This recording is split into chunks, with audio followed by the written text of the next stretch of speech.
17 বছৰ যিখিনি লুটিলে এইটো লাহে লাহে ওলাইছে এতিয়া আগতো ওলাব ৰাইজে দেখা পাব ৰাইজক কিমান ঠগাব আমাৰ ছাৰে কৈছিলে যে চাই থাক মোৰ ঘনীয়াকে ইলেকশ্যন খেলিব নেকি বুলি তাতো খেলিলে তো ইমান বকাত মিছা কথা কোৱা জিন্দা মানুহবিলাকক ইমান মিছা কথা কোৱা এনেকুৱা মানুহবিলাককতো ৰাজনীতিভাৱে কি কাম কৰিবলৈ গৈছে এইটোতো ৰাইজে চাই আছে আমি ফ্ৰীলি ইলেকশ্যন কেম্পেইন কৰিছোঁ কাৰণ আমি 15টা সমষ্টিত আমাৰ প্ৰাৰ্থী থিয় কৰাইছোঁ আৰু 40টা পৰিষদীয় সমষ্টিত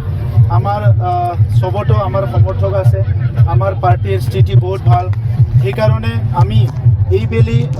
ৰাইজৰ পৰামৰ্শ লৈ আমাৰ বুদ্ধিজীৱীসকলৰ শুভাকাংক্ষীসকলৰ সবৰে পৰামৰ্শ লৈ UPPL দলে অকলে আমি নিৰ্বাচনত আমি থিয় হৈছোঁ কাৰণটো হৈছে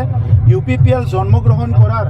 বহুত লক্ষ্য আছিলে বহুত উদ্দেশ্য আছিলে এই লক্ষ্য উদ্দেশ্য যদি বাস্তৱত ৰূপায়ণ কৰিব লাগে UPPL অকলে যাব লাগিব তেতিয়াহে বড়োলেণ্ড অঞ্চলৰ 35 লক্ষ জনগণৰ আমি ভালকে কাম কৰিব পাৰিম আৰু অসমৰ 3.5 কোটি লোকৰ কাৰণে আমি ভালকে কাম কৰিব পাৰিম তো এই কাৰণে যি দলবিলাকে নিজকে আইডিঅলজিক্যালি কম্প্ৰমাইজ কৰিছে যি দলবিলাকে নিজৰ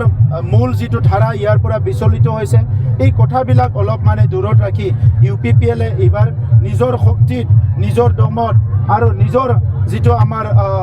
UPPL হিচাপে যিটো আমাৰ দলীয় স্থিতি আছে দলীয় শক্তি আছে এইটো লৈ পেলাই যুঁজিবলৈ আমি আগবাঢ়ি আহিছোঁ বহুত ফূৰ্তিত আছোঁ আমি বিন্দাছ আছোঁ একদম ভালকে কাম কৰিছোঁ বেলেগ দলবিলাক ক'ৰবাত টিকেট দিব পৰা নাই কিবা দিব পৰা নাই আমাৰতো চব টিকেটো দিয়া হ'ল কেণ্ডিডেট থিয় হ'ল কেম্পিং আৰম্ভ হ'ল door to door village to village চুবা টু চুবা বহুত নাচি বাগিয়ে আমাৰ কেম্পিং চলি আছে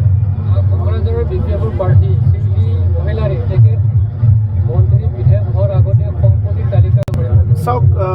ৰজাগৰীয়া মানুহ তো কৈনো কি হ'ব যোৱা 17 বছৰ যিখিনি লুটিলে এইটো লাহে লাহে ওলাইছে এতিয়া আগতো ওলাব ৰাইজে দেখা পাব ৰাইজক কিমান ঠগাব আমাৰ ছাৰে কৈছিলে যে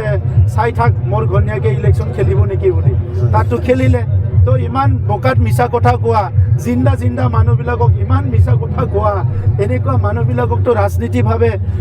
কি কাম কৰিবলৈ গৈছে এইটোতো ৰাইজে চাই আছে